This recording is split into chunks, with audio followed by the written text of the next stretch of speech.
86 বছর বয়স্ক অসহায় বৃদ্ধকে নামাজ আদায়ের উপহার দিলেন সাংবাদিক জ্যোতির্ময় সাহা। 86 বছর বয়স্ক অসহায় বৃদ্ধ মোহন মিয়াকে নতুন পায়জামা এবং লুঙ্গি ক্রয় করে দিলেন চরিলামের সাংবাদিক জ্যোতির্ময় সাহা। ঘটনা বিশ্রামগঞ্জ এসপি অফিস সংলগ্ন নলজলা এলাকায়। এই এলাকার অসহায় বৃদ্ধ মোহন মিয়া একেবারে দরিদ্র, নুন আনতে পান্তা ফুরায় তার বিগত প্রায় 50 বছর ধরে পরের বাড়িতে ভাত খেয়ে তার জীবন কেটেছে। একেবারে গরিব, ছেলে সন্তান নেই। তার স্ত্রীর মৃত্যু হয়েছে প্রায় 10 বছর আগে। এক মেয়ের কাছে বর্তমানে থাকেন তিনি। প্রতিদিন মসজিদে যায় নামাজ আদায় করতে। একটি কালো নোংরা ছিঁড়ে জামা পরে, নতুন জামা তার নেই।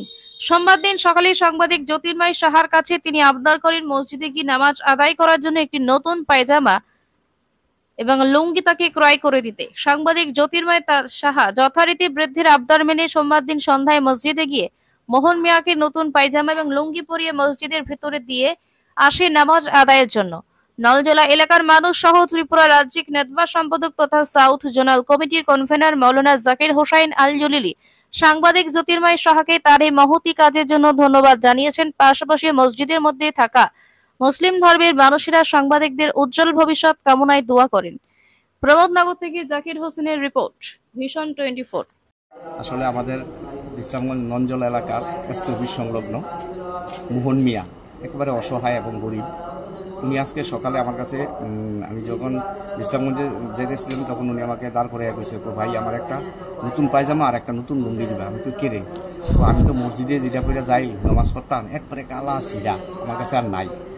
আর কিছু ঠিক আছে আমি দেবো। তো আমারে দুপুরে কইছে আমি এখন সন্ধ্যার সময় তাই মসজিদে নামাজ পড়তে আইছে। আর অনেক ঢুকনের আগে আমি তাদের নতুন পায়জামা এবং নতুন লুঙ্গি কিনা দিচ্ছি যাতে দেখে নামাজ পড়তে পারে। তাই শুনলাম খুবই গরিব। তাই প্রায় বয়স 86 বছর মোহন মিয়া। তাই প্রায় 50টা বছর নাকি তাই পরের বাড়িতে অন্ন খাইয়া গাইয়া তাদের জীবন গেছে। খুব গরিব, হ্যাঁ, ছেলে নাই, বউ মারা গেছে, এখন মেয়ের লোকে থাকে, একেবারে অসহায়। তাই আমার কাছে চাইছে, আমি তাদের দিলাম এবং তাই এখন আইছে মসজিদে।